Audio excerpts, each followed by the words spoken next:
Steve Jewin, MMA Mania. All right, Steve, you're on with Justin. Justin, how are you doing today? Doing well. How are you doing? I'm doing really good, and I'm happy to talk to you again because you're going to be in a very featured fight coming up here at Bellator 157 Dynamite 2. 23 fights last time I counted between kickboxing and MMA, but you're the featured fight on Spike.com and the Bellator mobile app with Isao Kobayashi. So how are you feeling about that? I'm just ready to get back in the win column, really, man. I made a good transfer back to Alliance. Honestly, this is probably the best shape I've ever been in. My weight's real low, and I'm just super excited to get back in the cage and just redeem myself and just get back in the win column, really. Well, you've already said you're on the quest for redemption here, but when it comes to Emmanuel Sanchez, it seems like everybody loses a split decision to him. So just be honest, between you and me, do you really feel like you lost that fight? Not at all. I just feel like, in a fight, that our fight, specifically, I just feel like, you can't win a fight off of a one punch or one kick. And I feel like that's what really won him the fight. He clipped me, when I was exiting out, just because, it was a simple error on my part. I just kind of exited sloppy, and he came with a kick, and a half a second sooner it would have hit my elbow. Half a second later it would have been past me. So I really felt like that head kick that he hit and landed kind of won him the fight. But at the end of the day, it didn't drop me. It didn't put me to the canvas. So technically, it wasn't even a standing 8 count. You know what I'm saying? You have to get a standing 8 count, or it has to really land or connect, put me to the ground to really count. I feel like, that's what happens in kickboxing. That's what happens in boxing, so it didn't even put me down to the ground. And I felt like, it was the last 10 seconds of the second round as well, yeah, man, I really felt like I won the fight. I out-scrambled him in the third and, ended up on top. But again, my cardio could have been a little better. My weight cut could have been a little bit better. But this time around, I'm making sure all those things are on point, and I'm ready to go. So you've talked already about how you feel like you're a completely different fighter from that last fight. So is it specifically working with Alliance again that's got you into that mental frame of mind that you're 100% better? 100%, man. I finished up a camp with Dominic Cruz. I finished up a camp with Jeremy Stevens. And when you're hanging around with all those savages like that, you become a savage. You start thinking like them, you start acting like them, you start being like them, you start fighting like them, I kind of missed that last camp. And, everything happens for a reason though, so, me leaving, kind of made me, realize what I had here, so, I'm 100% confident in this fight and, that I'm going to come out with a W. It's a quest for redemption for you, but it is also a quest for Kobayashi as well, because he came in pretty highly touted as a former king of Pancrase, and in his first fight in Bellator, things did not exactly go his way with Goichi Yamauchi. So how about that pressure then of both of you trying to redeem yourself? Yeah, definitely. Goichi, he's a tough competitor, man. He's no one to sleep on, and that's a tough fight for anybody, and I'm sure he was wanting to get back into the win column as much, as I do, but it's not going to happen. I belong at the top of this division, and I know I'm the best in my division. Everyone tells me at the gym, you're a beast, go believe it. So I'm believing it, and I'm going out there and I'm going to show it June 24th. It's not going to be his night. It's going to be mine. It's got to be mine.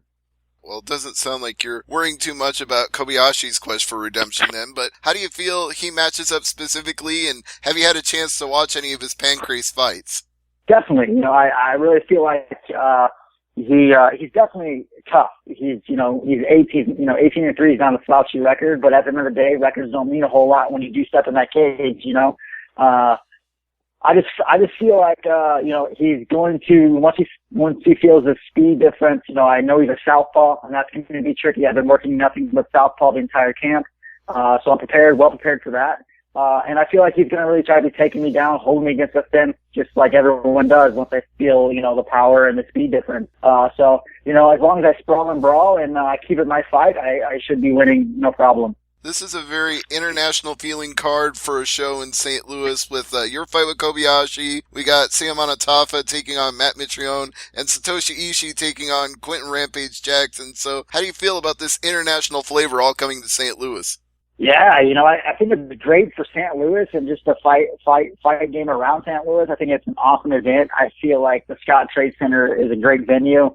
I'm really comfortable there. I fought in Strikeforce, my professional debut there back in the day when I was 20 years old. So, I really like the venue and I visualize everything and, I know what the locker rooms look like. I know what the weigh-ins look like. So I feel like that's a little advantage that I have. I just feel like, I compete well there, all my fights are exciting and, that I put on there. So I'm just really happy to be back in my hometown. And excited to go out there and do my thing. And, there is a lot of international fighters on here. I didn't really think of it like that as once you said it, but, it's going to be an exciting event for St. Louis and all around the world, I believe. And of course, with the Bellator kickboxing fights taking place as well, that adds another dimension to the whole event and brings in a whole new level of excitement. Have you ever thought about taking a Bellator kickboxing fight yourself?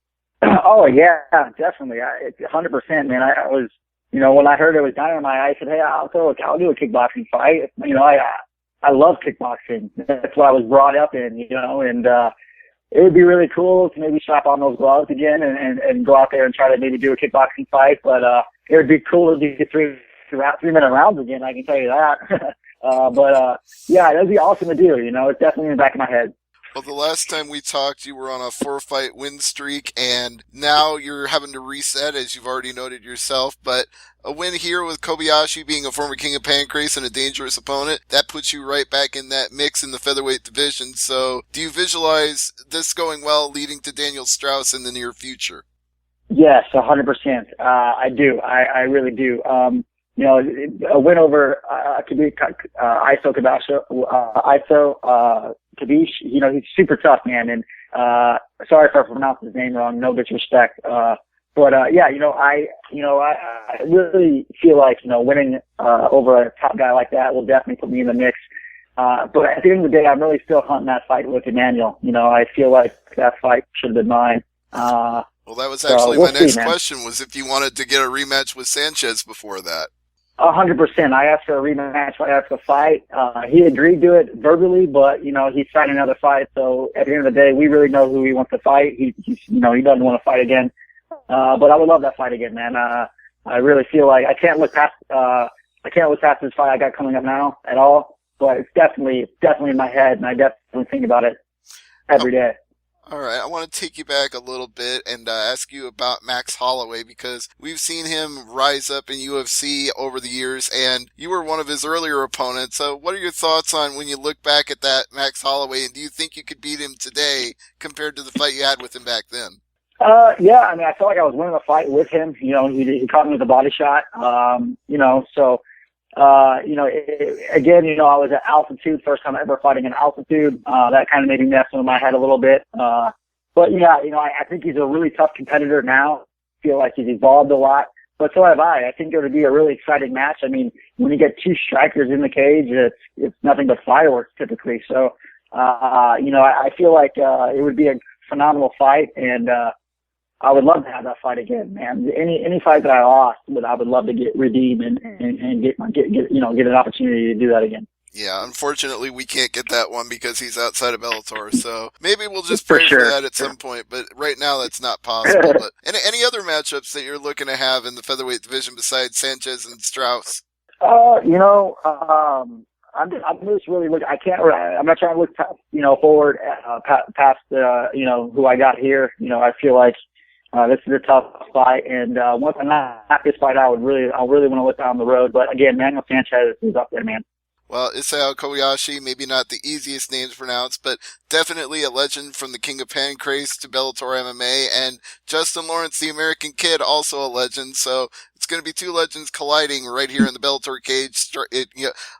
I'm so used to Strikeforce being in St. Louis, I still catch myself saying it every now and then, because I used to go to those Strikeforce shows back in the day at Scott Trade. I was probably there when you had that Strikeforce fight there. Yeah, definitely. And it was, again, man, great show, great getting you. And I love fighting in, again, my hometown in St. Louis. A lot of people come out and they really get into it. I can really hear the crowd. So it definitely gives me a little push, going into that cage. That's right. And Scott Coker brings that Strikeforce experience to Bellator MMA as its president and does a great job with it. Promotes mega events like this. Going to be a dynamite show, no pun intended. And anything else you want to plug or promote, Justin, before I let you go? Yeah, I just would like to thank my team, Alliance, Team 21st Century Martial Arts as well. Everyone that's helped me, my friends and family, my girlfriend, Jenny, they've done a lot of work in this camp, from my diet to my cardio to my striking, to my wrestling, all of it. So I just wanted to thank all the people that have helped me, and I appreciate it. I'm ready to go out there and just put on a good show and, perform my skill set and do the best I can. Absolutely. And I'll throw out a plug for you as well on Twitter at American Kid MMA. Everybody should be following Justin to keep up on his current and upcoming fights, and make sure that you watch Bellator 157 Dynamite 2, but tune in on Spike.com and the Bellator mobile app for the prelims because he's headlining with Isao Kobayashi. So thank you again, Justin. I appreciate the time today. Hey, no worries, brother. Thank you.